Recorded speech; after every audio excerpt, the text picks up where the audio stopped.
All right, let me start out by saying that I am not doing great with advertising, but I wanted to come on. I'm really excited about this new series, but before we get started into that, let me welcome everybody. What's good, everybody? My intro powered tribe.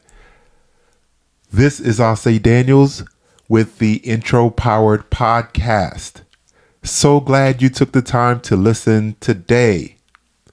And, right before we begin, I want to invite everybody, if you haven't already, there's a link scrolling at the bottom here and in the bio that you can sign up for our Intro Powered Tribe Facebook group. We are doing some big things. And one thing I'm really excited about is each week, and I thought I had it backwards last week, we are going to shout out I Said No this week at the end of the week, and then at the beginning of the week we're going to say shout out I said yes, basically to hype up and to normalize showing up for you by your yes to you and your no to others. And this is not a long-term permanent thing, but the goal is to show up for ourselves, to be the best version of ourselves so that we can do exponentially more for others. That's the goal. Okay, so sign up for our Facebook group, the Intro Power Tribe. I'm telling you, this is our year. I'm so excited. This is our year, Intro Power Tribe, because this is who we are. We want to build this tribe with like-minded people who are powered by our no and energized by our bigger yes. We are energized by our bigger yes. Each one of us has it. We need to identify, but the only way our bigger yes becomes a reality is that we got to be powered by our no. Our no needs to become fluid and just right off the tip of the tongue, because we're saying no so we can say yes to bigger, better things, not only for ourselves, but for others. We could do more for others once we show up for ourselves first. Oh, I need us to get there. And we are recharged with kindness. We are literally and figuratively recharge with kindness while not being nice. I got a deep series we're starting tonight, and we're going to talk about the problem with being nice, y'all. I'm telling you, I'm calling it out. I'm not cutting any corners. I'm putting it right on the table, and I'm exposing this fallacy of what being nice has done to a lot of us. And I'm going psychological tonight, and I'm sharing my personal story tonight, what that looks like, okay? And we are propelled by our life's magnet. Each one of us has a life magnet. Each one of us has something that pulls us, that inspires us, and that we're wired and built to do. Okay? And to use. We all have a life magnet that literally moves and pulls us towards the passion and the energy that we have about life, that where we can be the solution to a problem in today's world. We all have that, and it's our life magnet, which I believe is our spiritual gift. Okay, so we're going to talk about this is the Intro Power Tribe. This is who we are. All right. Tonight's topic, y'all, we are going in. It's addicted to being nice. This is the series that we're starting. Addicted to being nice. Yep, I said it without apology, y'all. And we need to understand this is us. This is a lot of us. We are addicted to it. And tonight is a 3-part series that we're going to do. Tonight is signs of codependency. We're going to break that down, and we're going to talk about, this is all related to being nice and codependent. They go together. And we're going to talk about the signs of codependency as it relates to being nice. Okay. And we're going to expose it. And the next part of it is going to be, and I'm looking at my notes and I can't see behind my camera, consequences of what being nice does, of being codependent with being nice, how they go together, and the consequences or the results of that thing. Then we're going to talk about ways to fight and to overcome our codependent tendencies. Some of us have them, and I believe a lot of us formerly nice guys or gals fall into this lane. And we're going to talk about it. And the goal, I wanted to split up in the series. I feel like I tend to go too long, but I wanted to split it up into series. So I got nice bite-sized drive to work series that you can listen to on your way to work, while you're working out. I'm telling you, this is going to be good. And So tonight we're going to be talking about, I'm getting right into it. Tonight is signs of codependency as it relates to being nice. And I grabbed this definition from positivepsychology.com. Okay. And first I'm going to break this down. So I grabbed the signs from positivepsychology.com, great website. And I grabbed the signs and there's a lot of them. There's about 12 to 15 of them of signs of codependency, but I wanted to parse them down and focus on as they relate to us being nice. Okay. And just so everybody's clear, I have a working definition of what being nice is. Okay. And I'm going to read it here, and then we're going to talk about the definition of codependency, and then we're going to talk about the signs. Tonight is just about the signs of what codependency is as it relates to being nice. So here's the working definition. It is a subtle, culturally acceptable norm which often uses partial truths and manipulation to gain acceptance, where we deliberately avoid telling the truth to ensure shallow interactions and avoid speaking our truths that makes little or no impact in our lives or the lives of others. I know there's a lot to unpack there. Being nice.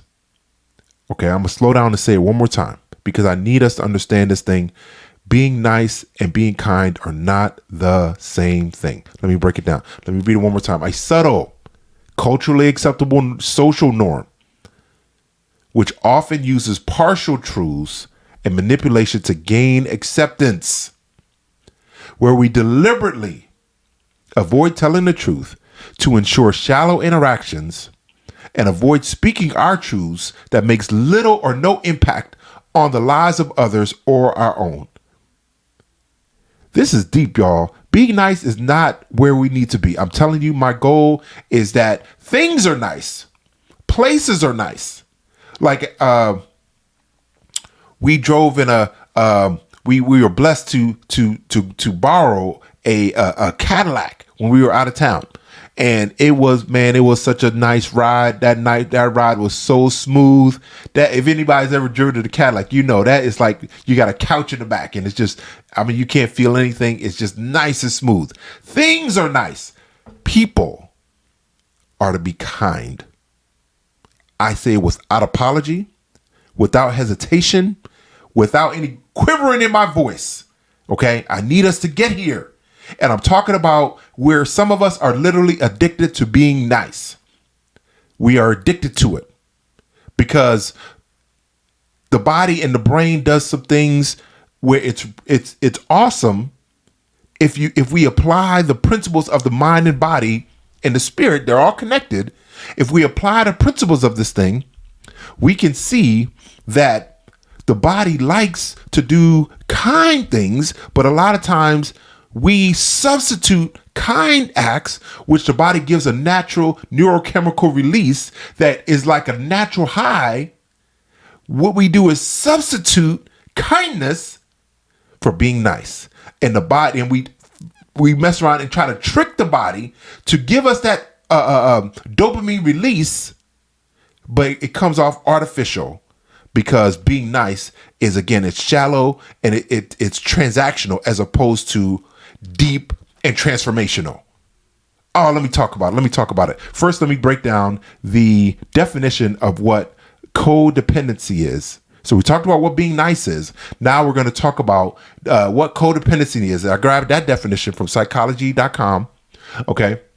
And it says codependency is a dysfunctional relationship dynamic where one person assumes the role of the giver, sacrificing their own needs and well-being for the sake of the other, the taker. Oh man, this is good, y'all.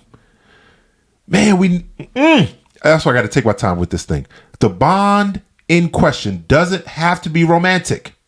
It can occur just as easily between parent and child, friends, and family members. Okay. The term codependency first appeared with substance abuse circles to describe the lopsided relationship that has been consumed and controlled by one person's addiction. Oh man. It grew in popularity and became shorthand for the enabling relationship, when we enable others to continue down their negative, path. Codependency, I'll end here. The last part of it is codependency is not a clinical diagnosis or a personality disorder and has sparked much debate and controversy among psychology experts. Okay. I need y'all to understand what's going on here. That codependency is the psychological version of being nice, really. If we really are not careful about it, we can mess around and get into real trouble and fall into codependency. And some of us are already here. Let me tell you why. And we're going to talk about, again, I'm not going to be on forever, but I wanted to hop on and talk about being addicted to something. We're looking for what the body wants to give it, right? And sometimes we use people to help us kind of check the box and kind of scratch where it's itching. But again, it's a shallow interaction. Let me just go into this list, y'all. Let me go into this. These are signs that we are codependent, right? Signs of codependency. We talked about what codependent is. Let me read it one more time. Is a dysfunctional relationship dynamic where one person assumes the role of the giver, sacrificing their own needs and well-being for the sake of the other, the taker. This is not healthy or wise. When we sacrifice our needs and well-being for others. This is where a lot of us get manipulated and controlled, taken advantage of. Then we become bitter and despondent. But see, a lot of times we're so nice that we won't even admit that we have a problem, that we're really frustrated and bitter on the inside. Then that leads to burnout. And then we get it just goes downhill. Okay. Listen. Okay. And again, I'm just going to break these down. You got to stay tuned. If you haven't already, join the Facebook group, the INTROPOWERED tribe. Also, the link is there. You can join. You can sign up for the podcast. If you haven't already, the INTROPOWERED podcast. So we're going to jump on this series, y'all. These are the signs of codependency. I'm going to break these down. Signs of codependency that align with our being nice. Okay. Our being nice. Number one. We know this one. Have a hard time saying no. Now, I'm not saying you're codependent, but we may have codependent tendencies. This is what the breakdown is. We have codependent tendencies that if we have not sat down with a professional counselor or therapist to identify if this is our area of growth, we need to talk about it. We need to get this out because a lot of us are, and formerly known as nice people, is INTROPOWERED tribe. This is us. Some of us have fallen into this trap and we find ourselves, we say we're being nice. And again, it's a culturally acceptable norm, but the real root of it, the real fire, instead of the smoke, we think we're getting away with it and it's not causing anything negative, any negative results. Oh, I'm just being nice. No, we're messing around and we're ending up in the trap of codependency. And some of us have been in this trap and it's almost like it's a culturally normal way, negative way to live our lives. For a lot of us, it's not looked upon negatively, being codependent. Well, no, I meant being nice. Most of us think, what's wrong with being nice? We should want to be nice people. No, 1,000 times no. And I'm trying to be balanced, but I need us to understand things are nice. People are to be kind. That is the goal of what I'm trying to do, and to introduce it to help us, INTROPOWERED, eliminate being codependent. Because if we mess around and we think we're being nice, but a lot of times we are really being codependent. I'm telling y'all, I'm being honest. I didn't know how much I was falling into these signs. I have many of these. I'll be honest. I have many of these, y'all. And I've been working through it. And this is the goal of the Intro Power Tribe community, is to help us work through these signs, these challenges that many of us find ourselves being too nice, in falling into the trap of codependency. We fall into this trap. Number one is a sign of it. We have a hard time saying no. Have a hard time saying no. Yeah. We know we don't want to do it. Intro power, more times than not, the second someone asks us, or even when we see the caller ID on the phone, we know who it is and what they're going to ask, and we still have a problem saying no. We know we don't want it. We know we don't want to do it. We know we don't have the time or the resources or the mental and emotional bandwidth to do it, but we find ourselves still saying yes. I'm trying to help us understand and be honest with ourselves. If we have codependent tendencies, and we have to address it, or else it's going to affect not only our physical life, our physical bodies, but our spiritual walk. These things are connected. Body and spirit are connected. And I just finished a series about spiritual health, spiritual burnout. I finished all these series. Now I wanted to focus on codependency and how they relate to us being nice. Not even too nice, just nice. Here's the signs: codependency as it relates to being aligned with our niceness. Having poor boundaries. Poor boundaries. Again, here's the definition of boundaries.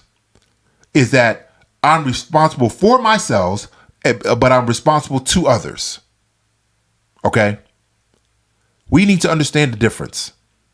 What am I responsible for myself, my thoughts, feelings, physical body, my bills, my beliefs, my my feelings. I'm responsible for those, for my own.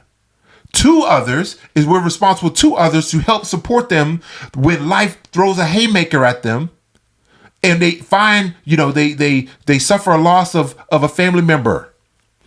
They might have an addiction problem. They just lost their job, it had a breakup, divorce. These are where we need other people to walk alongside and to help lift us up and to support us. The Bible calls those burdens. Galatians 6 breaks us all down beautifully. We are to bear one another's burdens and so fulfill the law of Christ. What is the law? The law of support, the law of going alongside, the law of walking along and being in the valley when someone is going through hell in their life. I mean, chaos and pain. We need people to do this alongside of us. If we do not, we're going to have problems. We think we're being strong, quote unquote. And a lot of times it's a lie. It's a false presentation to others that we're okay when we're really not. Let me keep going. Signs of codependency. This is the third one. Feeling compelled to take care of people. Man, compelled. Like we'll get up out of our bed in the middle of the night. We will spend money we don't have on things that we shouldn't. We just go over and beyond, feeling the desperate need that if we don't, something bad is going to happen. Now, I'm not talking about parent and child. I'm not talking about when someone is struggling through an addiction. We have to support something significant in their life. But I'm talking about these people. We feel compelled to take care of others that are just simply irresponsible, and we don't want to let life teach them. We want to bail them out. We want to enable them to continue down their negative path. Come on, let's be honest. We know who these folks are right now. We have them on our caller ID. They're in our text messages. They're in our DMs. We know who they are, because it's not that you helped them the one time and they were good. They repeatedly come back to you over and over and over again with the same problem. They haven't grown, they haven't matured, they haven't taken responsibility, but they want you to bail them out. If we keep falling into that trap, we may have symptoms of codependency, which I'm looking at is synonymous with being nice, not kind. It's not kind. when we keep bailing someone else that doesn't want to take responsibility for their own actions. And I use this example all the time. Working with teens and parents and, young adults, and, they got the son in the basement that doesn't want to, that, he's 25, 30, 35, 40. He's just, mama is there buying the food, filling up the refrigerator, but he's sitting there with no desire to get a job, playing video games all day, trying to get on the latest new quick fix, latest hustle to try to get the Bitcoin and try to all these different schemes to get money quick, but nothing's really coming to fruition. Not going to school, not studying, not investing in themselves, not reading, not taking care of himself, but waiting on mama to wash his clothes and all these things. I tell parents all the time, when you have someone that falls into that line, tell them you got 3 months. Got 3 months. You can't live here anymore. You got to go figure it out. I'll support you. Again, remember, we can support. Now, short-term support to help that son or daughter make it. We can support them. We can help them get their resume together, get some clothes for the interview, little small things. But in 3 months, they're out. Because what you're really saying is, I believe that you're able to do this, and you no longer need my direct hand holding in order to step out and to, begin taking care of yourself. Again, responsible for. I'm not talking about the folks that have, again, short term, maybe they have some emotional challenges or health challenges. I'm not talking about those. Those are the people that we are to come alongside to support. The law of love, carry one another's burdens. We're not talking about those folk. I'm talking about the straight, irresponsible individuals in our lives. We all have them. We know somebody right now. We can, if I had to say, post it right now, share it with me, make a comment. You know who it is. You know who it is. Irresponsible. And like, oh, here they go again. The same sad sob story. But we just fall into it. We feel compelled to take care of other people. And if we're not careful, we'll enable their irresponsibility. Next one. Having trouble communicating honestly. We might mess around and feel and have signs or symptoms of codependency, which align with our being too nice, when we have trouble communicating honestly. I feel this way. But a lot of times when we're being too nice, we're worried about the other person's feelings, and we're not responsible for other people's feelings.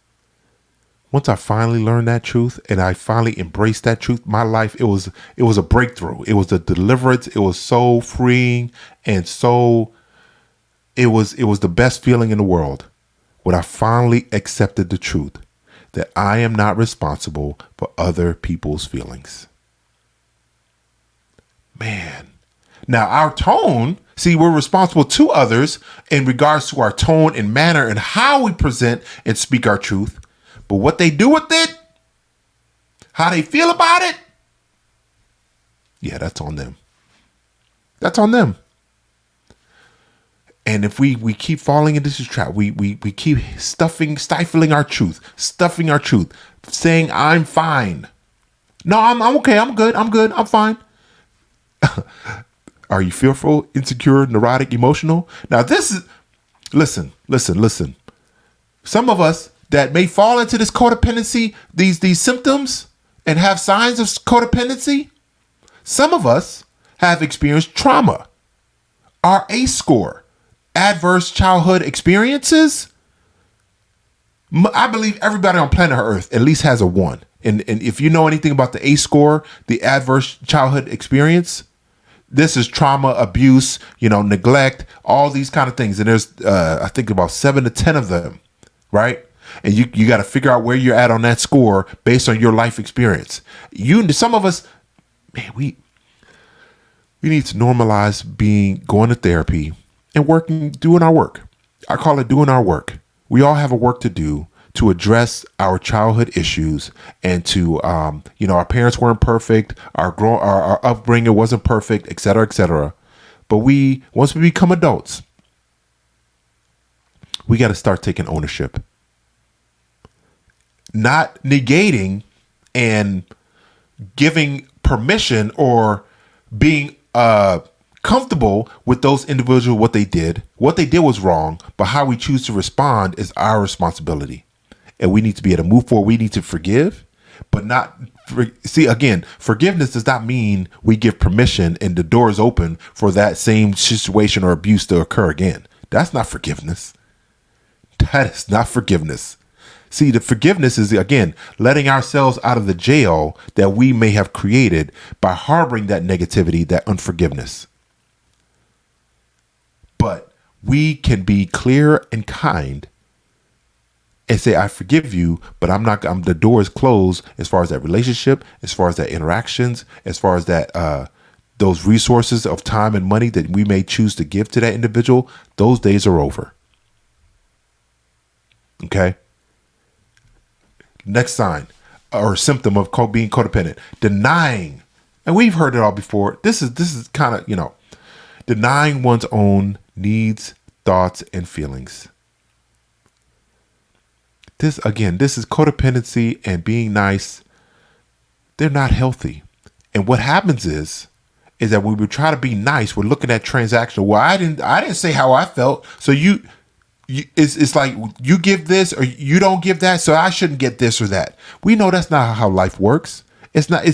We start trying to play these bargaining games of emotional needs and thoughts and feelings that we have, and we try to stifle and pretend that we don't feel how we feel and want what we need and speak up about it. I'm telling you, this is where we get into major problems. We get into major problems. And oh my goodness, y'all, I'm telling you, it's disastrous. It's disastrous when we deny our own needs, thoughts, and feelings. This is codependency. It is unhealthy. It is unwise.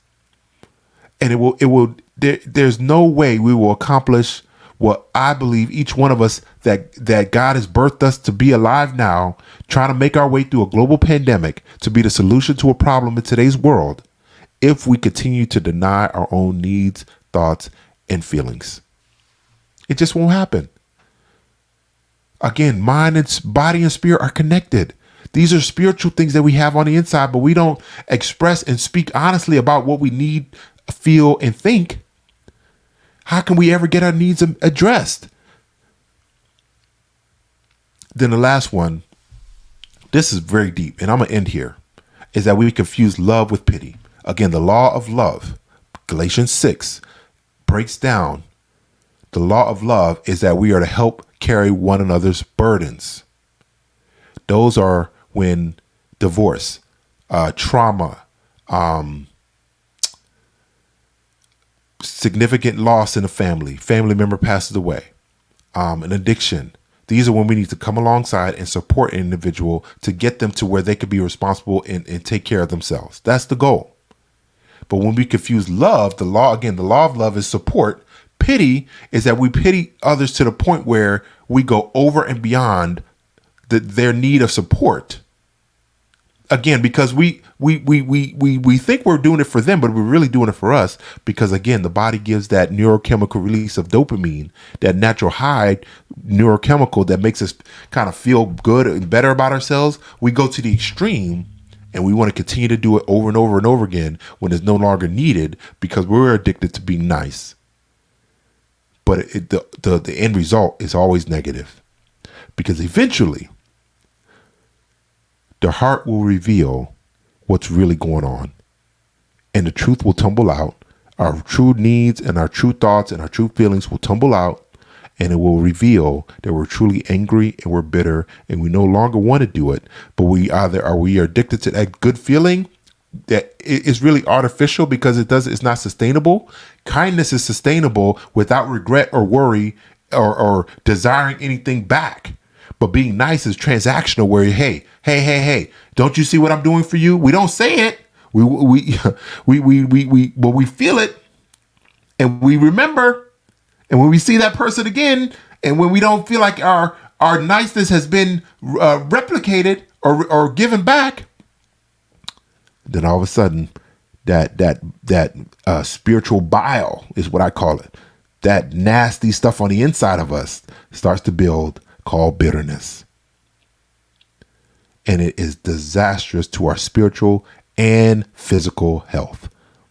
Because whatever you don't address spiritually, spiritual issues do not have an expiration date. And the challenge that we need to understand and know and grab hold of, and this is a humbling reality that we live in, that unaddressed spiritual issues will manifest themselves negatively physically, either in a mass, or in ulcers, or in headaches, or a lack of sleep.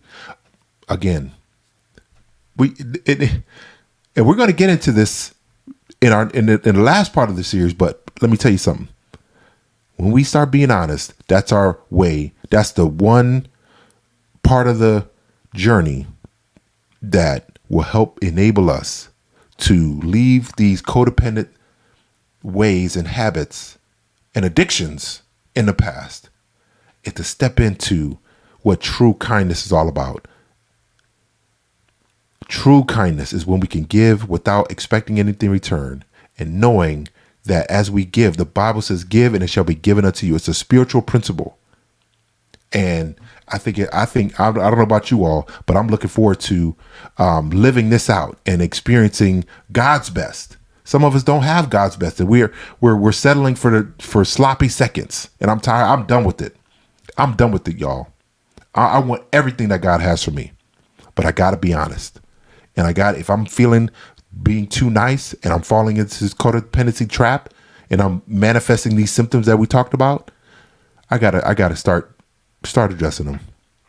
And by the way, we can our friends can support us, but they are not our therapist. We need a therapist. We need a counselor to help us address and be honest. Some of us will never have a more sterile environment in which to share outside of the counseling office or the therapist's office. We might need to start there.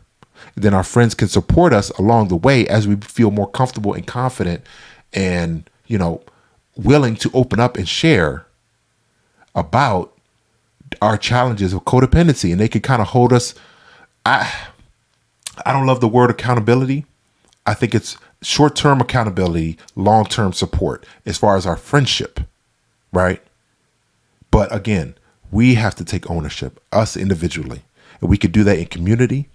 We can love on one another. We can give each other an honest space. That's what the INTROPOWERED tribe is all about, to address our issues of being nice, of falling in and having symptoms and falling into the codependency trap. We got to climb up out of there.